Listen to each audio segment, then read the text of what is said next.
Voici donc, on prépare de l'alcool éthylique par fermentation. Combien de kilogrammes d'alcool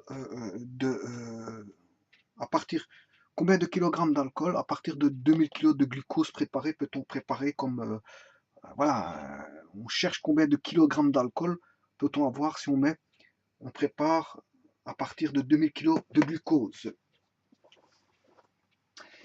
Bon, vous savez très bien que le glucose, c'est un mot qui se termine en ose. Tout d'abord, on voit tout de suite que ça fait partie des oses et donc de la famille des chimiques, biochimiques des glucides.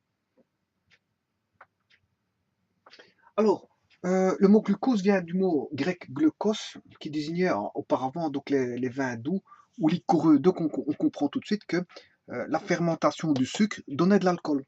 Donc, que les sucres, enfin, qui était le glucose ici, donnaient de l'alcool. Alors, par dégradation, donnait de l'alcool.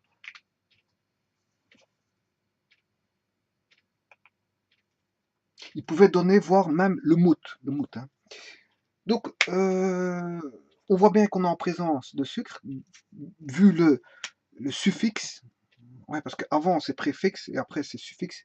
Le suffixe c'est vers la fin. Ose, du mot ose, glucose. Donc, suffixe ose qui permet de dire qu'on a à avoir à la famille des glucides.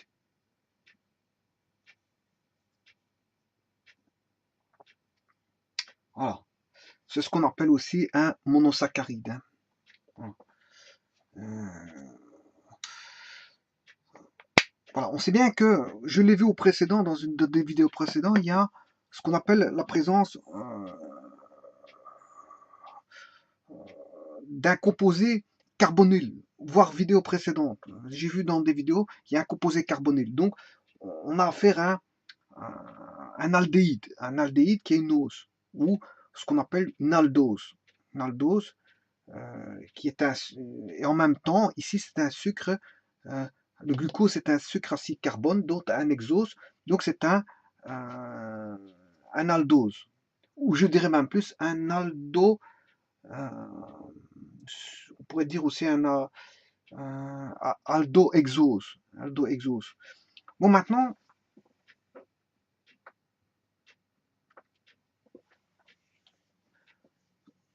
il existe des sucres, bon, ils n'ont pas la fonction aldéhyde, mais ils ont la fonction cétone.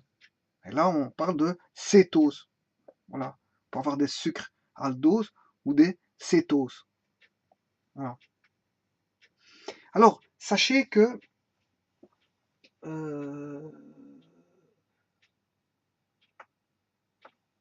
donc, on a affaire à des sucres. Et dans les sucres, on a énormément d'isomères. Énormément d'isomères.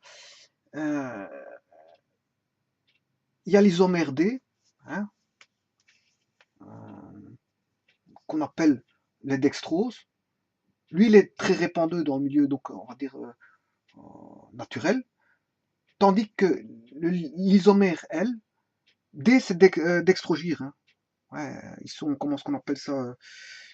Je l'ai vu auparavant, ce sont des isomères, j'ai oublié le nom maintenant. Ça, voilà, ce sont des énantiomères. Il y a des énantiomères. Voilà, donc il y a dextrogir et lévogir. Dextrogir et lévogir. Bon, il faut savoir que le D, il est fameusement répandu, tandis que le L, bon, il est plus rare en tant que glucose. Voilà, donc on a le D-glucose et, si vous voulez, le L-glucose. Et en fait, on en compte jusqu'à 16 stéréoisomères. Voilà. 16 stéréoisomères, donc d'aldo-exose. Voilà. Bon, sachez qu'on peut il peut être synthétisé par des micro-organismes. Hein, voilà. À partir bien sûr de l'eau et du dioxyde de carbone qui est le CO2. Voilà. Et en présence, bien sûr, vous aurez compris, de lumière. De lumière.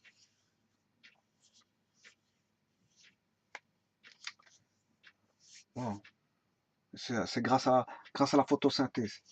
Bon, à l'inverse, la dégradation du glucose va libérer, vous comprendrez, du dioxyde de carbone et de l'eau, par exemple au cours de la respiration cellulaire. Voilà. Et ça permet d'avoir une source d'énergie pour les êtres vivants, c'est-à-dire voilà, pour les êtres vivants en général, l'homme et les mammifères en fait. Bon, le glucose, il est stocké chez les plantes. Là, je suis dans le végétal, hein, voilà, dans le végétal. Hein. J'ai parlé un petit peu de l'animal, maintenant je parle des cellules végétales. Mais le glucose est stocké chez les plantes sous forme d'amidon. Et voilà, et chez les animaux, il est stocké sous forme de glycogène. Voilà, on va dire ça comme ça. Et ils peuvent être de nouveau réhydrolysés à tout moment pour redonner bien sûr des molécules de glucose prêtes à être dégradées en fournissant bien sûr de l'énergie parce que c'est son but. Le glucose est une forme d'énergie comme puisqu'il contient du carbone comme en fait voilà comme les combustibles qu'on utilise pour avoir des réactions de combustion. Ben, le glucose est on veut dire un ferment énergétique. C'est un ferment énergétique. Donc, le corps a besoin, bien sûr, d'énergie et donc il va puiser son énergie au travers de l'alimentation, c'est-à-dire qu'il va contenir du sucre. Du sucre, bien sûr, des graisses. Hein. Le corps a besoin de graisse. Donc, c'est une forme un peu spéciale, je veux dire, d'hydrate de carbone. Les graisses, c'est une forme un peu spéciale d'hydrate de carbone. Voilà. Mais le glucose est une forme d'énergie reconnue, je veux dire, dont l'être humain a besoin. Bon, maintenant, trop de sucre, c'est pas bon non plus. Hein, parce que faut attraper aussi des maladies spécifiques telles que le diabète, s'il n'y a pas une mauvaise régulation du taux de sucre par le corps, par un organe défaillant, tel que le pancréas, etc., eh bien, on peut avoir donc des maladies de sucre. Et donc, il faut avoir un taux de sucre, je veux dire, le corps régule le taux de sucre, mais normalement, naturellement, mais il peut se passer que il y a un organe défaillant qui fait que on a une maladie et qu'il y a une mauvaise régulation du taux de sucre. Et bon, là, à ce moment-là, il faut prendre soin, puisque le sucre devient un poison plus que, je veux dire, plus qu'une aide au corps. Enfin, un poison quand on a trop de sucre. Parce que si on manque de sucre, il faut reprendre du sucre fatalement. Le diabète ne signifie pas ne plus manger de sucre. Le diabète signifie tout simplement contrôler son taux de sucre et de s'alimenter en fonction euh, de son taux de sucre. Donc ça veut dire qu'il faut prendre en permanence, je veux dire, son taux de sucre et éviter, je veux dire, voilà, éviter de manger trop de sucre et manger. Et quand on a besoin de sucre, à ce moment-là, il faut prendre son taux de sucre euh, et après regarder si on en manque de sucre. Bon, on peut prendre un petit peu de sucre. Voilà. Alors, je vais donner quelques exemples de glucose. Par exemple, c'est le bêta-dextro-glucopyranose. Il y a le alpha-D glucopyranose, bêta-D glucopyranose et ainsi de suite. Voilà. Et vous pouvez retrouver ça facilement dans un livre de chimie ou, je veux dire, sur Internet, vous aurez, je veux dire, les 16 stéréoisomères possibles, je veux dire, du glucose. Voilà. Donc, sachez que le glucose ne se représente pas que par une seule forme géométrique. Voilà, il y en a 16 possibles. 16 possibles. Bon, certains sont plus reconnus naturellement, sont plus présentes naturellement que d'autres. Voilà. Bon, sachez qu'il existe des fermentations dans le corps, hein, ce qu'on appelle des fermentations métaboliques. Bon, ici, c'est pas le cas. Je vais faire une fermentation. C'est le cas d'une fermentation industrielle, c'est-à-dire qu'on va créer, par exemple, de l'alcool. Vous avez bien vu qu'ici, c'est 2000 kg. C'est de l'alcool créé sous forme, on va dire, industrielle. Bon, on va aller pour faire cette réaction-là. On prépare de l'alcool éthylique par fermentation. Combien de kilogrammes d'alcool à partir de 1000 kg de glucose? Comme on a dit que le glucose c'est un sucre à 6 carbone, mais sa formule, on va dire brute, c'est C6 H12O6. Rappelez-vous que c'est CN H2O. Le sucre est un hydrate de carbone. Hein. Voilà. Je m'excuse.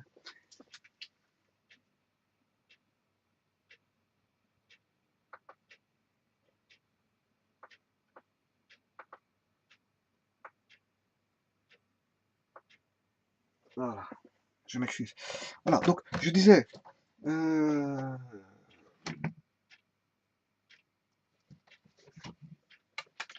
sucre, c'est un hydrate de carbone, voilà, c'est NH2OM, et quand on a M égale N, on a affaire à des os. Ça, c'est la formule globale, ça, c'est la formule brute, et alors on sait faire les formules spatiales pour voir les stéréoisomères.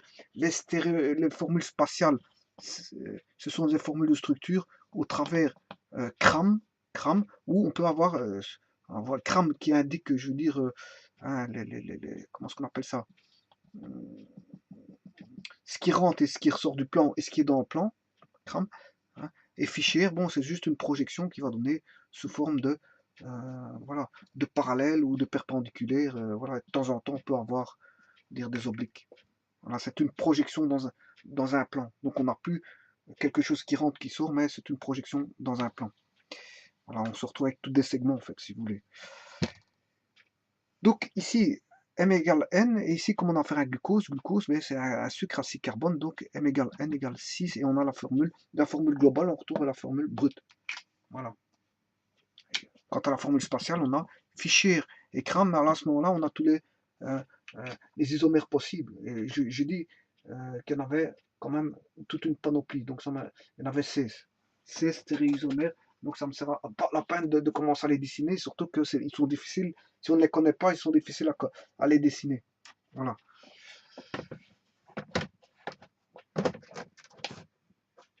Enfin, quand on les connaît par cœur, c'est pas difficile de les dessiner, mais quand on ne les connaît pas, voilà, bon, il faut aller voir dans un bouquin de chimie ou quelque chose comme ça. Voilà, bon. Oui. Donc ici, la fermentation, il s'agit ici d'une dégradation, je veux dire, qu'on va avoir du sucre qui va donner de l'alcool. C'est pour ça ça s'appelle glucose, qui venait du mot, hein, je veux dire, liqueur, qui a donné voilà, le mot qui provient d'un mot alcool. Glucose vient du grec qui provient du mot voilà, de spiritueux, parce qu'ils savaient bien que le glucose donnait de l'alcool. Voilà pour laquelle la raison ils appellent ça voilà, glucose. Alors, le glucose va se dégrader, C6H12O6, voilà, va se dégrader en quoi? Et en alcool éthylique. Bon, l'alcool éthylique, pas confondre avec méthylique. Alors, l'alcool éthylique, il y a méthane, éthane, propane. Dans les alcanes, on a mét et prop, but. Donc, éthylique, c'est pas le méthylique. On a éthylique. Il n'y a pas de M. Voilà, il n'y a pas de M. Donc, s'il n'y a pas de M, méthylique, c'est un carbone, éthylique, c'est 2 carbones. Donc, on aura affaire à 2 carbones. Si je mets 2 carbones, 1, 2, je peux avoir une structure comme ceci. C3, en fait, l'éthane, c'est C2H6, 6 hydrogènes. 1, 2, 3, 4, 5, 6. Voilà. C2H6. Bon, ouais, mais ici, on a affaire à une fonction alcool. Ça veut dire que je vais retirer un hydrogène pour remettre une fonction alcool.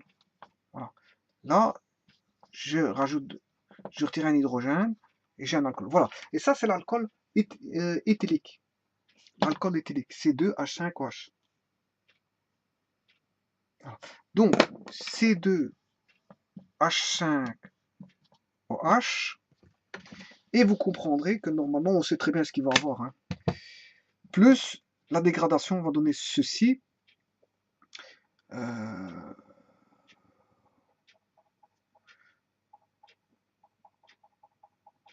Vous comprendrez que la dégradation va donner du dioxyde de carbone, CO2. Ouais, c'est comme une respiration. Voilà. On aura une dégradation ici, une dégradation, et on aura du CO2. Donc en fait, on aura à partir de sucre, hein, du glucide ici, du sucre glucose ici, on va avoir quoi? Ben, on va avoir l'alcool on va obtenir de l'alcool par fermentation avec un dégagement de, on va dire, de CO2. On aura toutes des petites bulles comme ça qui vont apparaître. Des petites bulles qui vont apparaître, voilà. C'est ce qu'on appelle la fermentation. Bon, ceci étant dit, on a trouvé notre réaction, notre équation. Euh, on a trouvé notre équation, je veux dire notre équation bilan. Bon, ici, on va aller essayer de l'équilibrer.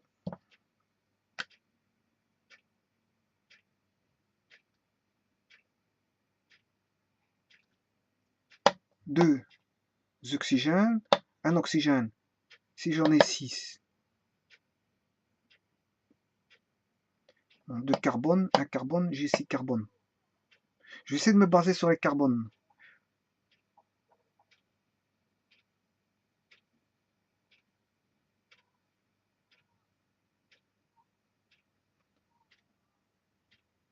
Bon, si je me base sur les carbones, si je fais x3 ici, j'ai 6 carbones. Non, ça, je peux pas faire ça. Si je fais fois, je peux pas faire. Pourquoi? Parce que j'aurai 6 carbones, mais là, j'aurai un carbone en déséquilibre. Maintenant, si je mets 2 carbones, 2 fois 2, ça fait 4 carbones. 4 carbones. Si j'en rajoute 2 ici, ce qui fait 6 carbones. Là, on est bon. Pour les carbones, on est bon. 2 fois 2, 4. Plus 2. 4 plus 2, ça fait 6 carbones. Là, pour les carbones, on est bon. 2 fois 5, 10. J'ai 12 hydrogènes. Non, si j'ai encore un hydrogène ici, fois 2, ça fait 2 hydrogènes. 5 fois 2, 10, plus 2. Oui, parce que ici, celui-ci, c'est 1 fois 2, ça fait 2. 5 fois 2, 10, 10 plus 2, 12 hydrogènes. J'ai bien 12 hydrogènes, donc ces deux-là, ils sont équilibrés. Si maintenant, au niveau des oxygènes, je suis bon, ben, c'est que la réaction est équilibrée ici. 2, 1 fois 2, ça fait 2, puisqu'on a un oxygène, fois 2, ça fait 2 oxygènes. Et 2 fois 2, ça fait 4 oxygènes, plus 2, on a bien 6 oxygènes. Voilà la réaction équilibrée. Voilà la fermentation alcoolique. Comment elle est, comment est-ce qu'on appelle ça, comment elle se présente au niveau de la réaction bilan, et comment elle doit être pondérée au niveau de la réaction, comment au niveau stoichiométrique elle se présente. Voilà, donc une mole de sucre va réagir, enfin va se dégrader pour donner de l'alcool éthylique et du CO2. Donc ici on a bien un phénomène de dégradation du sucre. Dégradation du sucre. Hein. Je veux dire, de toute façon la fermentation c'est ça, c'est une dégradation. Hein. Pas forcément en alcool, ça peut donner des acides, mais à ce moment c'est plus fermentation alcoolique. Ici on est dans le cas d'une fermentation alcoolique, donc je veux dire c'est une dégradation qui va donner de l'alcool. Voilà.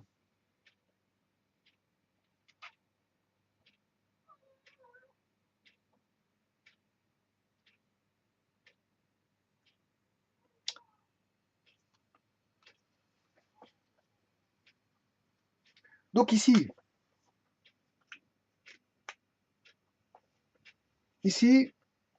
on a dit, l'énoncé se présente comment? L'énoncé se présente combien de kilogrammes d'alcool à partir de 2000 kg de glucose. Bon, ça veut dire qu'ici, c'est industriel, c'est une fabrication industrielle, c'est 2000 kg de glucose. Combien peut-on fabriquer d'alcool?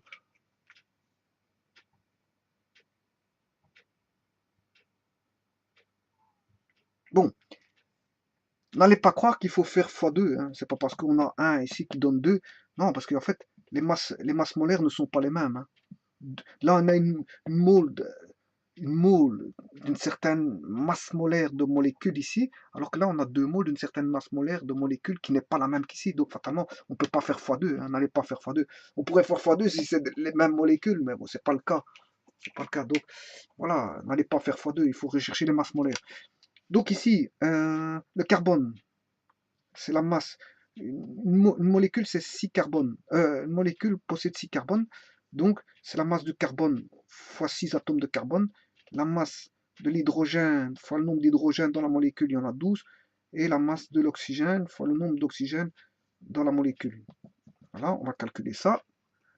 Ce qui est bien, c'est que c'est des molécules, on est en chimie organique pure ici. Enfin, je dirais même en biologie, biochimie, mais c'est des molécules de chimie organique. On a le carbone, l'hydrogène. Et donc, je ne vais traiter que ça, en fait. Du carbone, ici, les fois 2. Ouais, parce que dans une mole, j'ai 2 carbones. Ici, je suis en train de travailler pour une mole. Hein. Voilà. 2 carbones. L'hydrogène, j'en ai 5. 6, je dirais même avec celui-ci. 6 hydrogènes. Et l'oxygène, masse de l'oxygène, fois 1. Voilà. Bon, on va calculer ça. Donc, je vais aller voir dans le tableau de Mendeleev.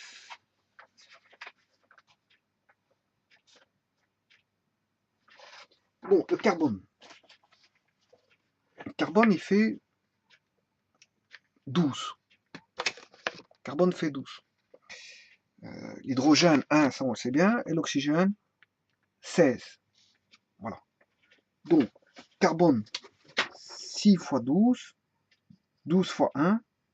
6 fois 16. Voilà. Ici, 2 fois 12. 6 fois 1. Une fois,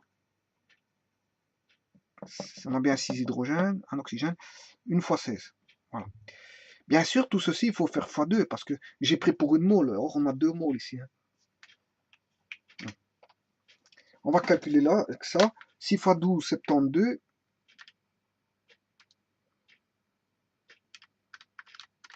72 plus 12 plus 6 fois 16. 180. Voilà. Une mole de glucose, c'est 180 grammes. Voilà. Alors maintenant, 2 fois 12, 24, plus 6, plus 16.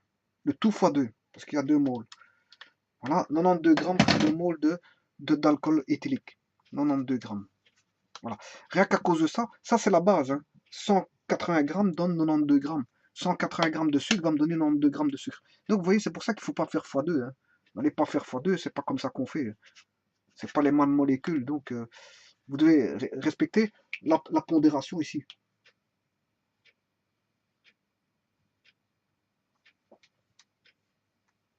Voilà. Donc, ayant la base ici, ben, je peux calculer pour 2000 kg. Hein. Bon, 2000 kg, je vais mettre tout en grammes. 1 kg, c'est 1000 grammes. Voilà, c'est pour ceci. Donc, il faut chercher x. Vous comprendrez qu'il faut faire x divisé par 92 est égal à x divisé par 92 est égal à 2 millions divisé par 180 000. Par 180. Voilà. Donc, ce qui veut dire que si je fais fois 92, j'obtiendrai la réponse de combien de kilos, bien sûr combien de grammes, mais je vais remettre en kilos. 2 millions. 1, 2, 3, 4, 5, 6, divisé par 180, fois 92. Donc, ce qui fait 100, 2, 3, 1 million 22 222. 1 million 22 222. Donc le X ici vaut 1 million 22 222. Voilà, et en kilos, vous comprendrez que si je mets en kilos,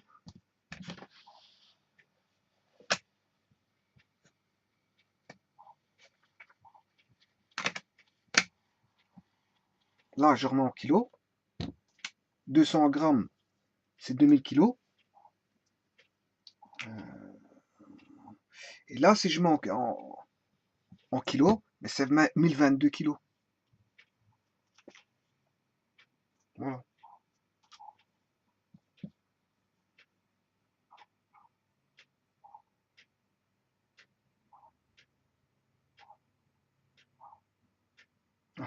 Donc, ce qui veut dire que si je mets 4 tonnes, je multiplie par 2 ici, mais ce poids-là, il faudra le multiplier par 2. J'aurai 2 tonnes. 2 tonnes 44. Oui, si on a 2 tonnes, hein, 2000 kilos, c'est 2 tonnes. Donc, si on fait une production industrielle de 2 tonnes, on a une tonne et 22 une tonne et 22 kilos. Si je mets 4 tonnes, mais 4 tonnes, j'aurai 2 tonnes 44 kilos. Voilà. Et ça, c'est la masse. Hein, si je mets une tonne, si je fais sur la base d'une tonne, ouais. Et si je fais pour une tonne, il suffit de diviser par 2. 1022 et par 2. Et là, on a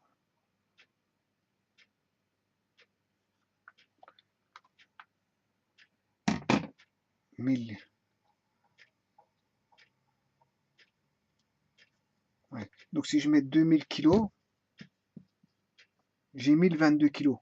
Mais si je mets une tonne qui est 1000 kilos, j'ai 511 kilos. Voilà. 511 kilos. Voilà, exercice assez simple. Et voilà. Je vous remercie.